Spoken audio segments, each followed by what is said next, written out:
Bonjour les amis, j'espère que vous allez bien. Alors, je vais vous parler ce soir et demain de ce qu'on va fêter. Nous allons fêter le Pessar Chéni, le deuxième Pessar. Alors, ne vous inquiétez pas, nous allons pas sortir la batterie de cuisine de Pessar. Non, on va fêter ce Pessar Chéni avec le Hametz. Alors, que signifie Pessar Chéni? Eh bien, ce second Pessar est célébré le 14 Iyar, puisque ce soir nous sommes le 14 Iyar.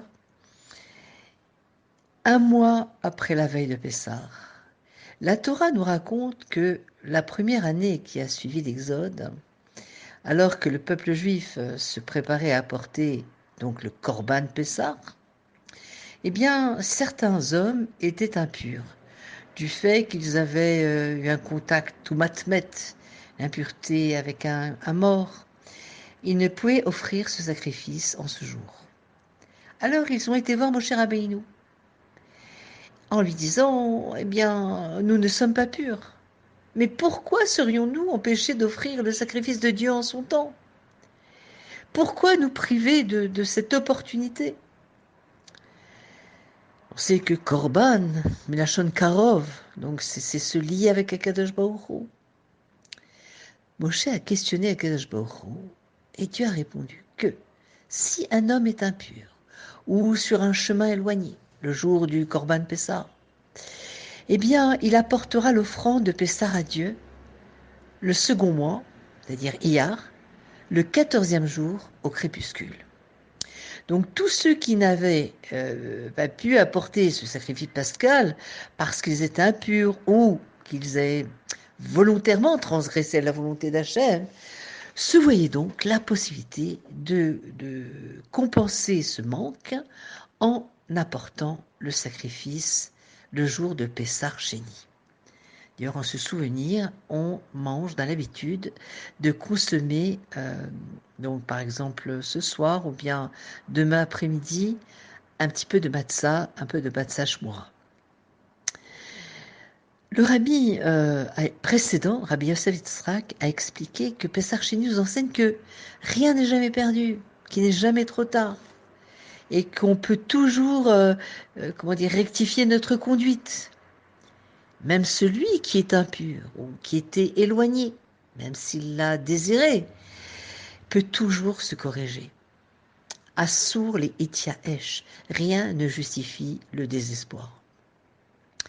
Chaque individu, quelle que soit sa situation, a toujours la possibilité de faire un saut en avant. D'ailleurs, c'est Pessah, pass over, comme on dit en anglais, euh, pour se lier avec Akadosh Baruch Hu. Alors, c'est vrai qu'on pourrait se poser la question, mais est-ce qu'on peut tout réparer? On est arrivé trop tard à l'aéroport, on a raté notre vol. On n'a pas déposé le dossier à date limite avant la date limite. On a égaré un numéro important. On a téléchargé un virus. On a laissé nos clés dans la voiture. Bref, est-ce que toutes les erreurs sont rattrapables?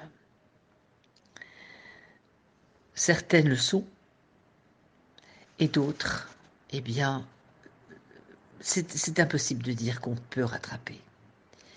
Pourquoi? Parce que chaque occasion manquée est écrite à l'encre indélébile dans le grand livre de la vie.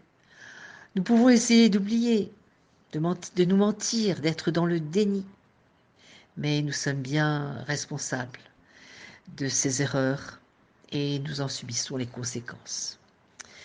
Alors ce groupe de juifs a obtenu une réponse d'Akadosh Baruch Hu en disant qu'effectivement, il n'est jamais trop tard. On peut toujours rattraper les erreurs du passé. Et finalement, Dieu souhaite et attend toujours de nous que nous exprimions un regret sincère et que nous revenions au bercail. Mais est-ce vraiment vrai? Chaque erreur peut-elle être vraiment corrigée? Pas avoir des doutes, parce que on ne peut pas remonter le temps. Certaines erreurs sont permanentes. toutes les tâches ne partent pas au lavage et toutes les relations brisées ne peuvent pas être réparées. Pourquoi devrais-je croire que je peux toujours réparer le passé alors que même je constate de mes propres yeux que mes propres yeux me prouvent le contraire? Alors à l'évidence, l'explication de « il n'est jamais trop tard » demande un plus grand approfondissement. C'est vrai que tout peut être réparé ou tout ne peut pas être réparé, certes, mais tout peut être transformé. Finalement, ce premier Pessah est parti pour toujours. Impossible pour ces hommes de revenir en arrière. Mais ils ont pu avoir leur moment de gloire. Dans ce nouveau mois, on n'est peut-être pas en mesure de réparer le passé. Mais nos actions à venir peuvent nous valoir un succès qu'on n'aurait peut-être pas mérité si on ne s'était pas égaré.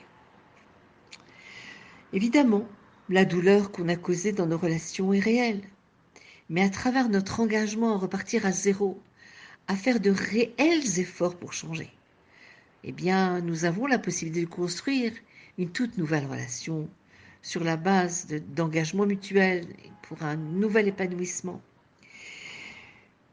Dieu n'a pas promis qu'on va jamais tomber du wagon, mais il nous aide à y grimper de nouveau. Finalement, le passé est comme un panneau indicateur vers l'avenir, et les leçons que j'ai apprises de mes précédents échecs me protègent dans ma quête d'un nouveau chemin à travers la vie.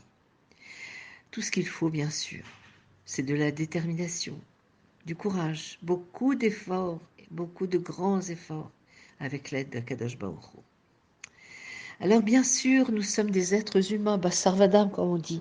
Nous faisons tous des erreurs, nous avons tous des regrets. Eh bien, le défi est de ne pas s'attarder sur nos erreurs passées, mais de chercher une voie à suivre pour l'avenir. Il n'est jamais trop tard, nous dit ce Pessar Sheni, pour redémarrer. Il y a toujours une possibilité de se racheter.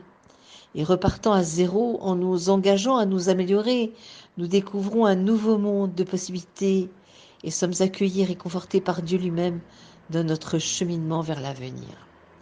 Alors prenons exemple de ces hommes finalement qui ont été résolus, qui étaient déterminés alors qu'ils n'étaient pas obligés de le faire, à vouloir faire cette mitzvah d'offrande à Kadosh Baruch Hu du Korban Pessah.